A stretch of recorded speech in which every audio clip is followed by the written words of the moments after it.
저번 주 본문에 이어서 사랑의 열매라는 사랑의 열매를 이루어가자는 말씀을 함께 나누려고 하는데요.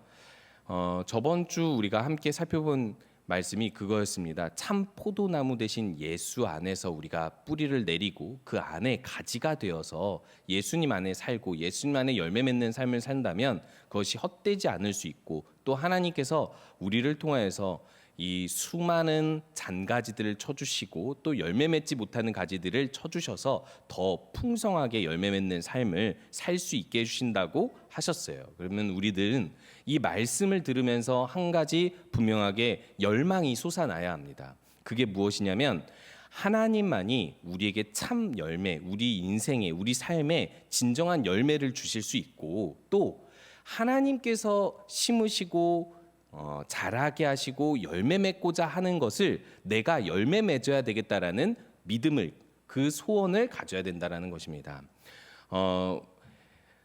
많은 사람들이 좀 오해하고 있는 부분들이 있어요. 예수님을 믿으면, 예수님 믿은 이후에는 우리가 무엇을 해도 무엇을 안 해도 언제나 구원받을 거니까 그냥 하나님 뜻대로 살든 뜻대로 살지 않든 크게 상관이 없다라고 오해를 합니다.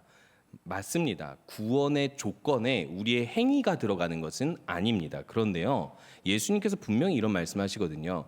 주여 주여 하는 자마다 다 천국에 들어가는 것이 아니라 아버지의 뜻대로 행하는 자야 들어간다라고 이야기합니다.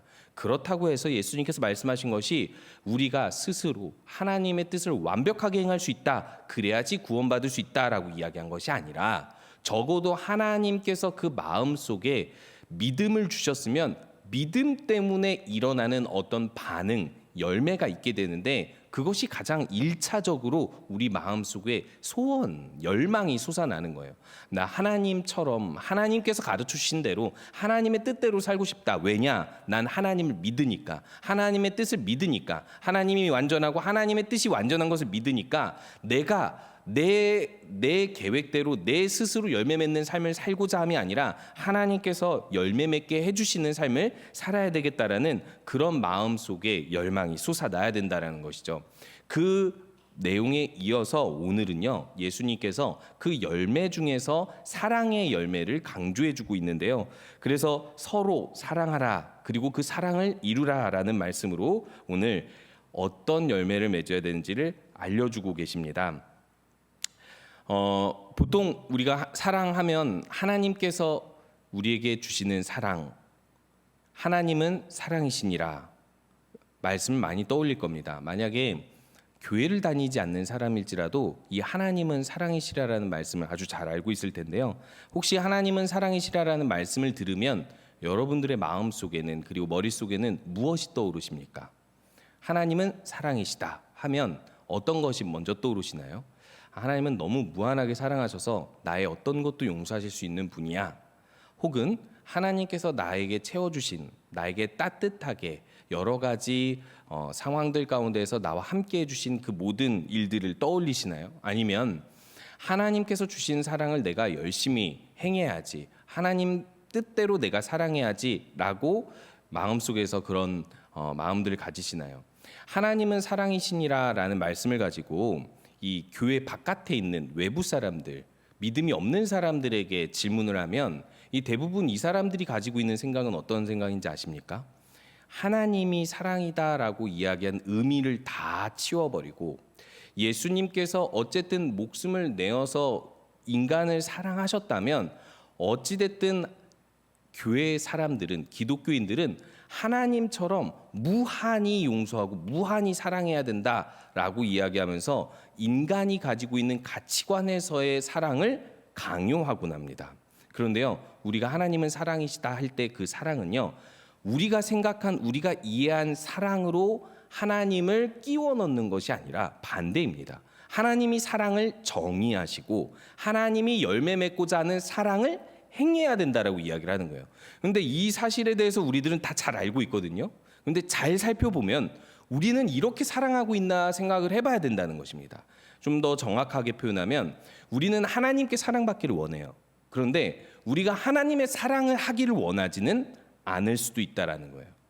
하나님의 사랑을 하기를 원하지만 진짜 하나님께서 말씀하신 그 사랑의 방식이나 대상을 찾아서 사랑하는 것을 불편해한다라는 것입니다. 그렇기 때문에 하나님은 사랑이시다라고 이야기할 때 그 요한 1서에서 하나님께서 강조하신 사랑은 뭐냐면요, 하나님에게서 시작된 그 사랑은 목숨을 내어주기까지 하는 사랑은 맞는데 그것은 하나님의 뜻을 이루기 위한 사랑이고, 하나님의 진리 가운데서 사랑하는 사람들은 하나님의 사랑처럼 사랑할 줄 알아야 한다. 그 정의를 이해하고 열매를 맺어야 된다라고 이야기하면서 오늘 본문에서 이렇게 표현하고 있습니다. 9절에서부터 보면은 하나님 사랑을 이렇게 표현합니다. 아버지께서 나를 사랑하신 것 같이 나도 너희를 사랑하였으니 나의 사랑 안에 거하라라고 이야기합니다. 하나님 아버지가 예수님 아들을 사랑했어요. 어떤 사랑인지 지금 정확하게 설명하진 않는데 엄청난 사랑이겠죠. 아버지가 아들을 사랑하는 사랑이니까 하나님의 차원에서 부모가 자녀에게 주는 사랑은 엄청난 사랑이겠죠. 그래서 더 설명은 하지 않습니다. 그리고 나서 예수님께서 갑자기 내 계명을 이야기하면서 내가 아버지의 계명을 지켜 그의 사랑 안에 거한 것 같이 너희도 내 계명을 지켜서 내 사랑 안에 거해야 되는데, 그 사랑이 뭐냐면 서로 사랑하는 것인데 그냥 서로 사랑하는 게 아니라 예수님이 너희를 사랑한 것 같이 서로 사랑하는 것이라고 이야기합니다. 이거를 짧게 설명하면 아버지에게서 사랑이 시작됐어요. 아들에게로 그 사랑이 전달이 되죠. 그럼 그 아들이 제자들에게 지금 사랑하고 있다고 얘기를 하고 있어요. 어떤 사랑을 줬다라고 얘기를 하고 있습니다. 그러면은 이 사랑의 열매는 어디서 맺어지냐면 서로 사랑하는 곳에서 열매가 맺어진다는 겁니다. 자, 다시 이야기하면 하나님은 사랑이시라 하고 하나님의 사랑에서 끝나는 게 하나님의 사랑이 아니라 서로 사랑하는 것에서 열매가 맺어져야 하나님의 사랑이 완성이 되는 것입니다. 이사야 55장에서는 하나님께서 이런 비유를 드세요. 비가 하늘에서 땅으로 내리면 땅을 적셔서 여러 가지 열매들이 소출을 내지 않냐. 이 모든 열매, 그러니까 하나님께서 내리시는 비가 모든 땅에 파종하는 자에게는 종자를 주고 먹는 자에게는 양식을 주듯이 모든 사람에게 유익한 결과를 준다. 비도 이런 결과를 내는데 하나님의 말씀은 이런 열매를 이루지 않겠느냐라고 하나님께서 말씀하시면서 나의 말은 반드시 이룬다라고 이야기합니다. 그럼 하나님 말씀, 하나님의 말이 이렇게 이루어지듯이 하나님께서 시작한 사랑은 반드시 이루어져야 되지 않겠습니까? 그런데 우리들은 하나님을 믿는다, 하나님의 사랑을 믿는다, 하나님의 사랑을 안다라고 이야기하면서 하나님의 사랑을 이루려고 하지 않는다면 우리들은 하나님의 사랑을 오해하고 있어요. 이거를 그러면 사랑에 대해서 조금 더 정확하게 표현을 하자면 사랑은 본성적인 것이 아닙니다. 사랑은 본성을 거스르고 하나님의 사랑을 배워서 의지적으로 실천하는 겁니다. 실제로 심리학자가 사랑에 대해서 이 삼각구도로 표현을 했어요. 사랑은 감정, 그리고 책임, 그리고 감정과 책임, 의지라고 이야기했습니다. 감정, 책임은 더 설명할 필요가 없을 것이라고 생각 들고요. 의지는 왜 들어갈 거예요? 의지. 여러분, 의지가 없으면 사랑은 지켜질 수가 없어요. 우리들은 죄인이고 나를 먼저 사랑하는 본성을 가지고 있기 때문에 이 의지, 본성을 거스르고자 하는 의지가 없으면 우리들은 더 사랑할 수 없습니다. 계속 그냥 사랑하고 싶은 사람, 그만큼만 사랑하려고 하기 때문에 이것은 하나님의 사랑이 아니에요. 그래서 오늘 하나님이 말씀하신 사랑을 어떻게 이루어야 하는가, 예수님의 말씀을 통해서 두 가지로 살펴보려고 합니다. 첫 번째는 예수님처럼 목숨을 내어주는 사랑을 하는 거예요. 그 목숨을 내어주는 사랑에 대해서 예수님께서 이렇게 비유를 갑자기 드십니다. 뭐라고 하시냐면 15절에 보니까 이제부터는 너희를 종이라 하지 아니하고 호칭을 바꿉니다. 친구라 하겠다라고 이야기해요. 너희를 내가 친구로 대접하겠다라고 이야기해요. 그런데 이 주인과 종의 관계에서 친구의 관계로 넘어가겠다라고 말씀하시면서 그 앞에 조건을 하나 답니다. 그게 무슨 조건이냐면 13절에 보니까 사람이 친구를 위하여 자기 목숨을 버리면 이보다 더 큰 사랑이 없나니 너희는 내가 명하는 대로가 뭐죠? 서로 사랑하는데 예수님처럼 사랑하는 거죠. 행하면 곧 나의 친구라라고 얘기합니다.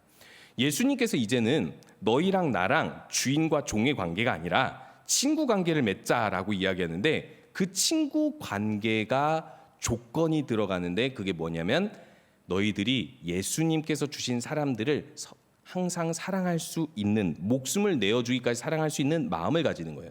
여러분, 하나님과 우리의 관계는 주인과 종의 관계가 아닙니까? 지금 예수님께서 주인과 종의 관계를 없애버리겠다라고 이야기하시는 겁니까? 아닙니다. 주인과 종의 관계에서 우리가 기억할 것은 종은 주인에게 자신의 모든 전부를 맡겨요. 그리고 주인의 명령에 전적으로 복종하죠. 그렇기 때문에 하나님과 우리의 관계는 주인과 종의 관계가 여전합니다.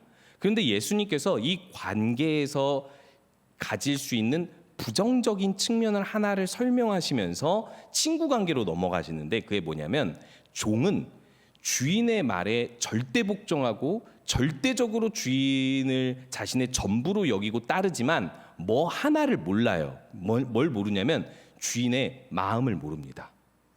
주인이 왜 명령하는지, 어떤 본심을 가졌는지, 어떤 큰 그림을 가졌는지 주인은 종에게 설명하지도 않고 종은 아무리 10년 동안 주인 밑에 있어서도 어렴풋이는 알 수 있어도 항상 모든 것을 꿰뚫고 알 수는 없습니다. 그런데요, 친구 관계는 어떻습니까? 친구 관계가 어떻게 성립이 되죠?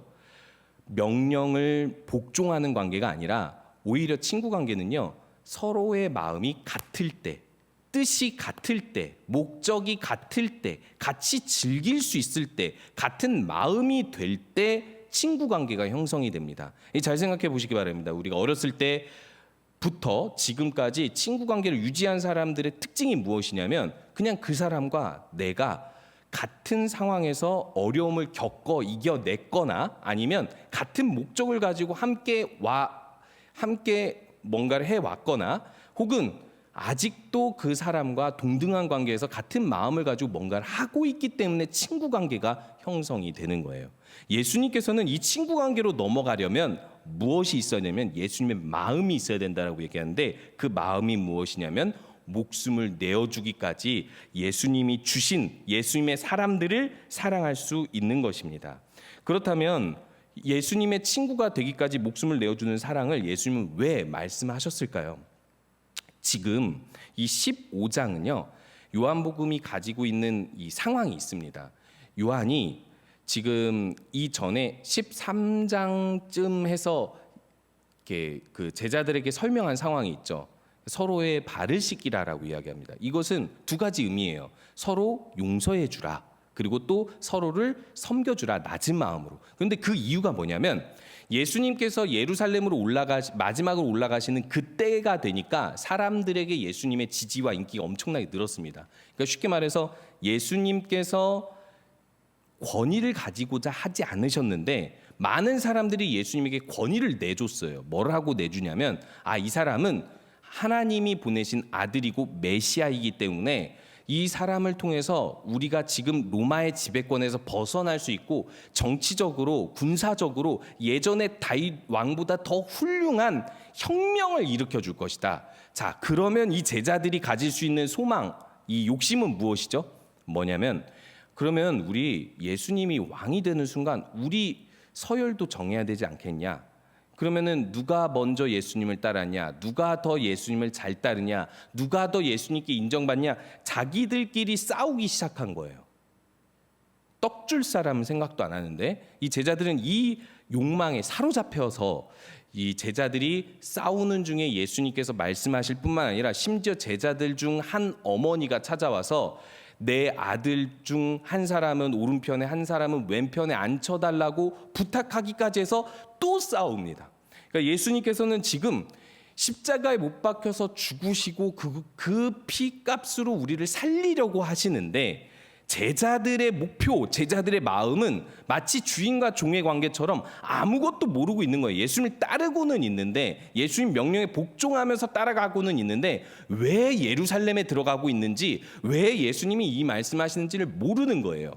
그런데요, 요한이 이 예수님께서 못 박히시고 돌아가신 이후에 예수님의 사랑, 예수님의 십자가에 못 박히심으로 그 죽으심으로 우리의 죄가 다 사하여지고 이렇게 하나님의 교회가 형성되었다라는 것을 깨달았을 때 요한이 이것을 기록하면서 성령이 생각나게 해주신 이 말씀, 그래 결국은 예수님께서 우리에게 사랑을 완성하고자 할 수밖에 없었던 것은 우리를 위해 죽으시는 것이었어라고 깨닫게 된 거예요.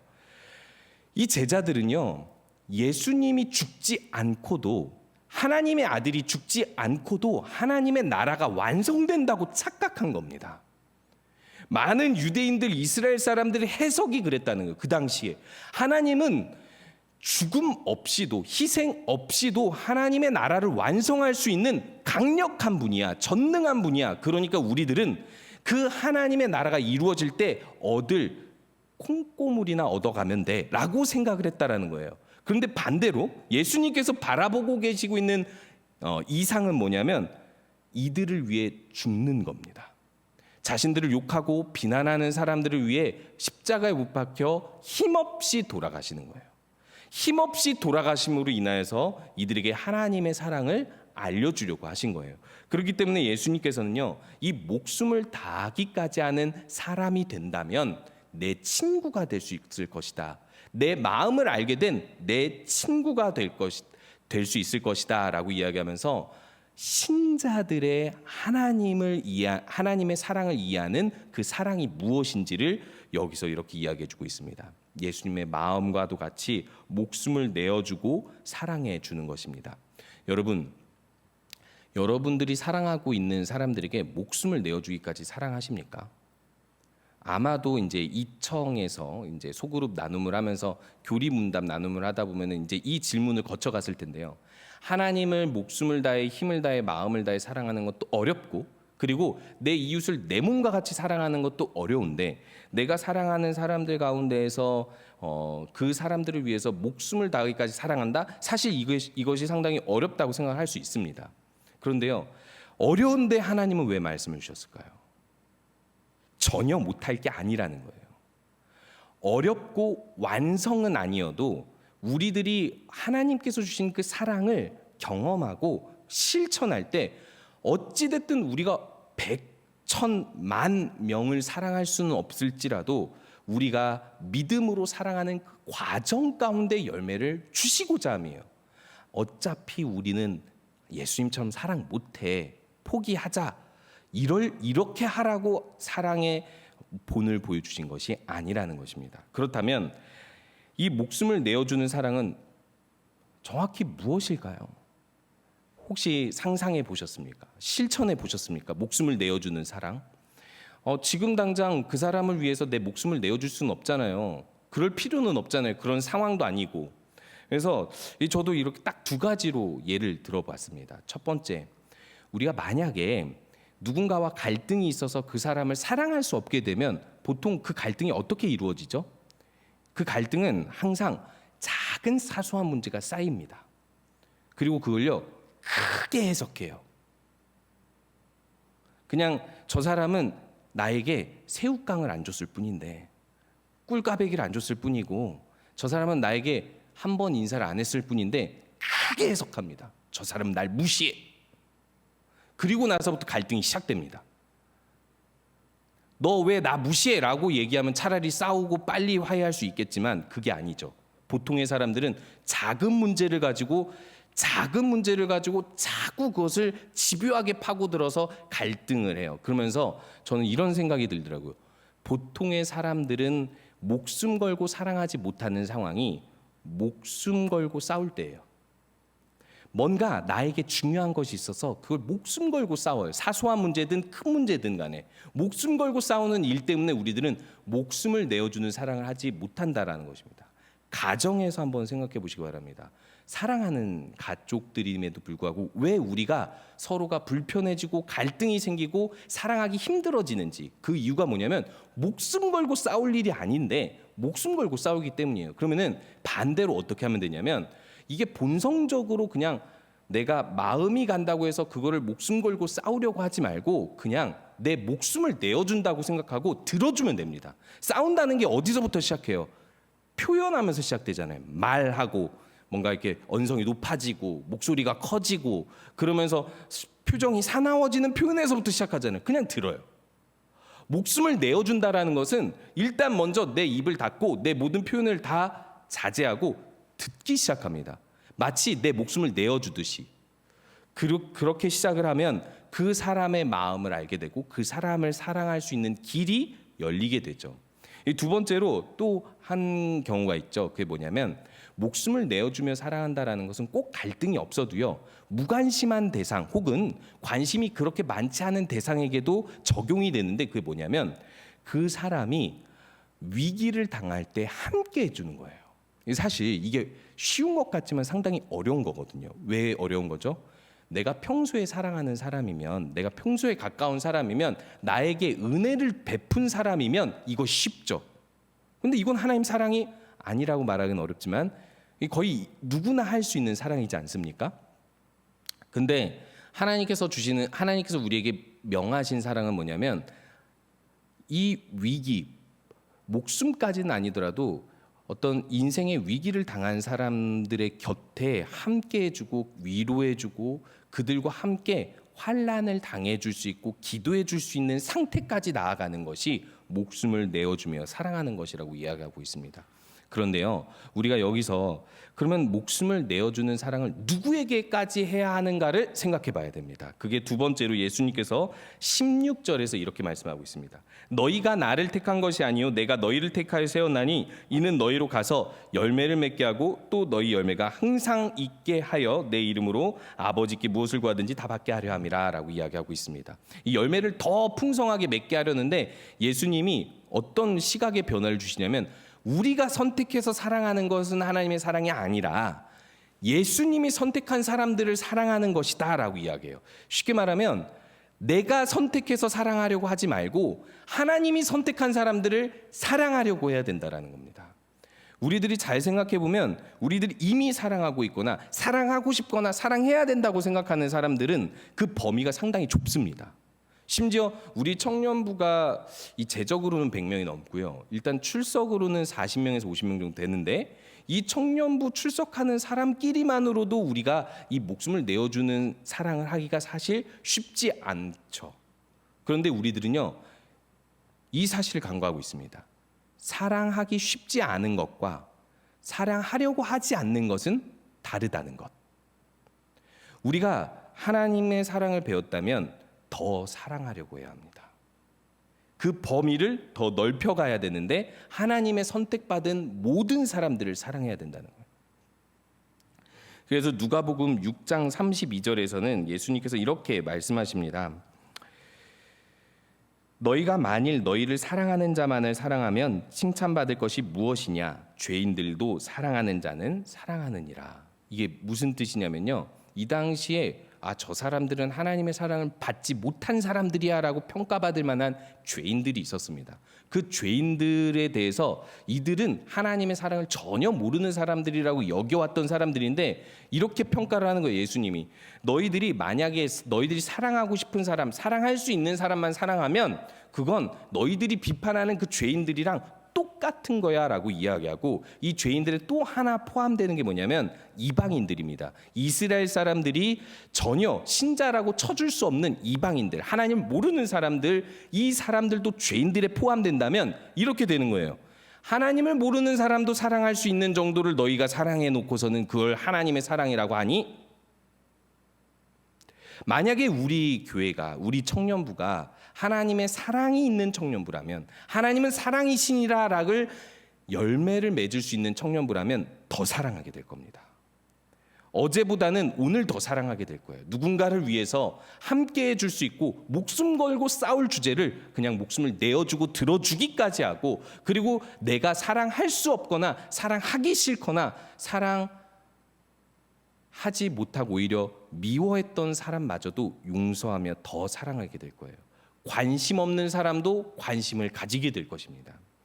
저는 사실 20대 초반 청년부 이제 시절을 보낼 때 항상 하나님 사랑과 이웃 사랑의 주제를 가지고 매 주일 설교를 하는 목사님을 만난 적이 있는데요. 그 청년부 목사님이 상담학을 하신 분이었어요. 그리고 저는 개인적으로 그분한테 상담을 받은 적도 있어서 너무 친절하고 부드럽고 인자한 분인 것을 너무 잘 알고 있었는데, 아니 설교 강단에만 서면 너무 괴팍해지는 거예요.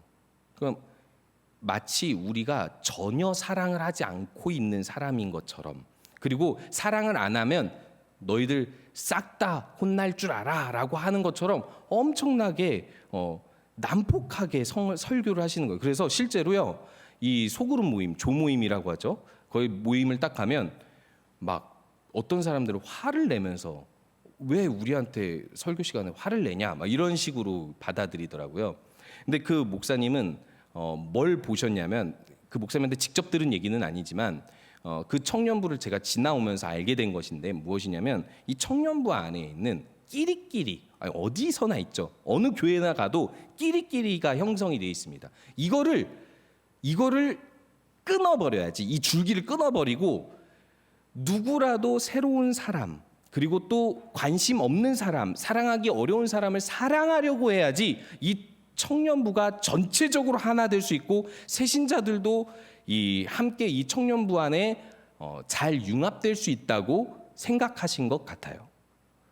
그래서 수련회 때요, 과제를 줬는데 2박 3일 수련회 동안 그 목사님 표현으로는 이렇게 표현을 하셨습니다.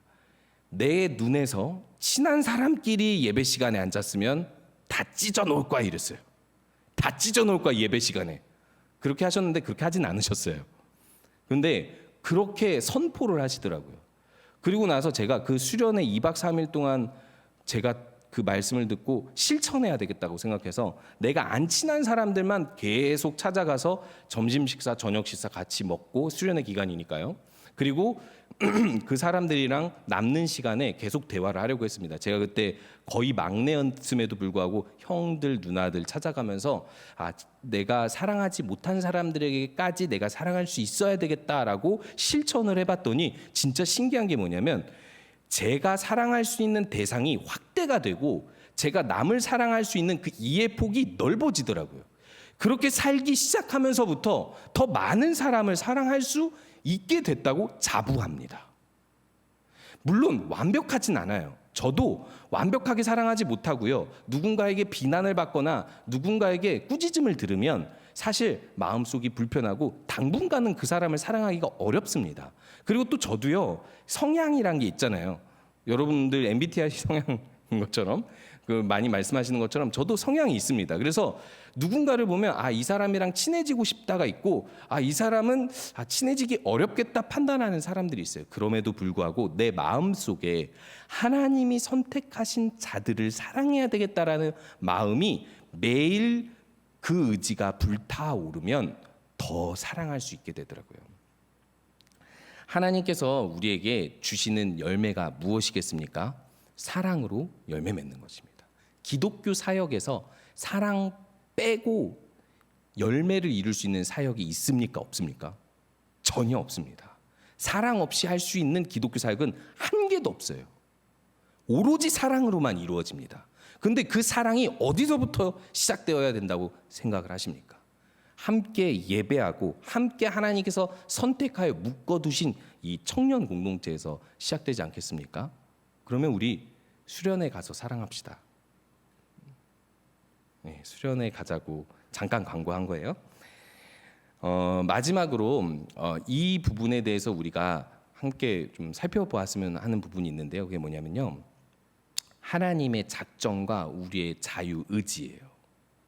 하나님은요, 실패가 없는 부분이라서 뜻하시면 그 계획하신 바를 반드시 이루십니다. 이게 하나님의 작정이에요. 근데 인간의 작정은 어떻죠? 작정하고 못 이루죠. 계획도 실패하고 못 이룹니다. 근데 하나님은 그 작정을 반드시 이룹니다. 근데 사람들이 오해를 해요. 하나님이 이 작정을 이루는데 모든 것을 정하셨으니까 이 사람의 어떤 자유로운 선택과 노력 혹은 열심은 크게 영향이 없다라고 생각을 합니다. 이 칼빈주의를 잘못 해석하고 있는 거예요. 사람들은요, 그 가지고 있는 모든 열심 안에 죄도 섞여 있고 하나님 안에서의 그 선한 마음도 섞여 있는데, 그 모든 열심들을 가지고 하나님의 일들을 이루어 나갈 때 그것이 잘못되든 좋은 것이든 하나님께서는요, 그 모든 사람들의 자유로운 선택과 열심을 끌어모아 가지고 그거를 하나님께서 조합하신다고 생각하시면 됩니다. 그래서 결국 작정을 이루시는 거예요. 제가 저번 주에도 이걸 비슷하게 설명을 했지만 하나님께서 한 사람에게 하나님의 열매를 이루시기 위해서 하나님이 뜻하신 바를 이루기 위해서 그 사람이 잘못된 선택을 하더라도 그 사람이 그 다음 더 좋은 선택을 하도록 이끄세요. 말씀을 주시기도 하고 사람을 붙이기도 하고 어떤 여건과 상황으로 몰고 가기도 하고 아주 사망의 음침한 골짜기로 확 몰아가기도 해요. 하나님은 그렇게 해서 하나님의 작정을 이루시는 분이십니다.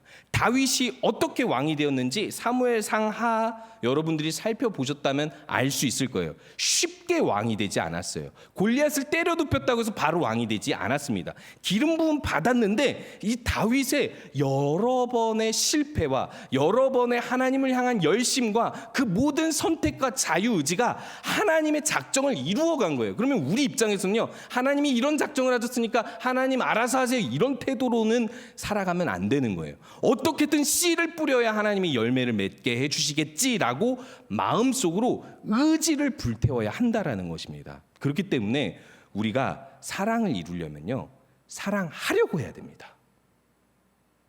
삑살이 났네요. 사랑하려고 해야 돼요. 사랑하려고 해야 된다는 게 무슨 뜻입니까? 의지라는 거예요. 의지. 본성적으로 사랑할 수 있는 사람은, 사랑하기 쉬운 사람만 사랑하는 게 아니라 내 관심 밖의 사람과 내가 사랑할 수 없는 사람을 의지적으로 다가가서 더 사랑하고, 그 사랑을 만약에 할 수 없다면 기도해야 됩니다. 그래서 예수님께서 이런 말씀을 하십니다. 아버지께서 성령을 통하여 이 예수님께서 이루신 그 사랑, 그 마음을 우리에게 알게 하신다고 말씀하셨어요. 결국 성령님께서 우리에게 선물하여 주시는 것이 예수님의 마음, 이 사랑을 지적으로만이 아니라 마음으로 깨닫게 해주신다는 거예요. 참으로 놀라운 것이, 제가 어렸을 때 목회를 하라고 많은 권유를 받았어요. 어렸을 때부터. 근데 저는 20살 때까지 저는 이런 생각을 가지고 있었어요. 절대 목회하지 않는다. 목회하지 않는 이유에 대해서 여러 가지가 있었지만 가장 첫 번째가 뭐였는지 아세요? 난 누군가를 용서하거나 사랑하기 쉬운 사람이 아니야 라고 규정했기 때문이에요.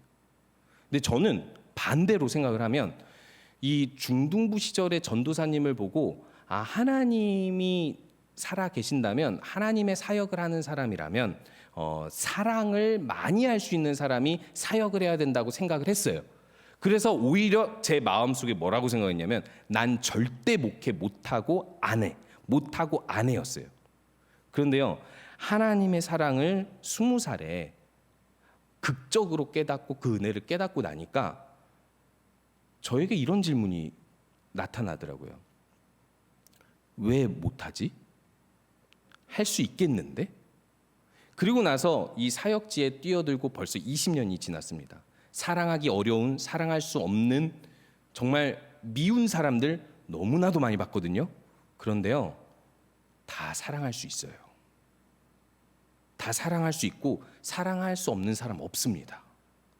지나고 보니까 항상 제 마음속에 남는 것은 더 사랑하지 못한 아쉬움뿐이었어요. 그것을 돌이켜보고 더 많이 사랑하려고 노력하다 보니까 제 성향, 제 어떤 본질적으로 어두운 부분까지도 다 하나님께서 깨뜨려 주시고 더 사랑할 수 있는 사람으로 만들어 가시더라고요. 하나님은 이렇게 우리들 가운데 열매를 맺으십니다. 우리 청년부 가운데 이런 사랑의 열매가 풍성한 2023년 한 해가 되기를 소원합니다.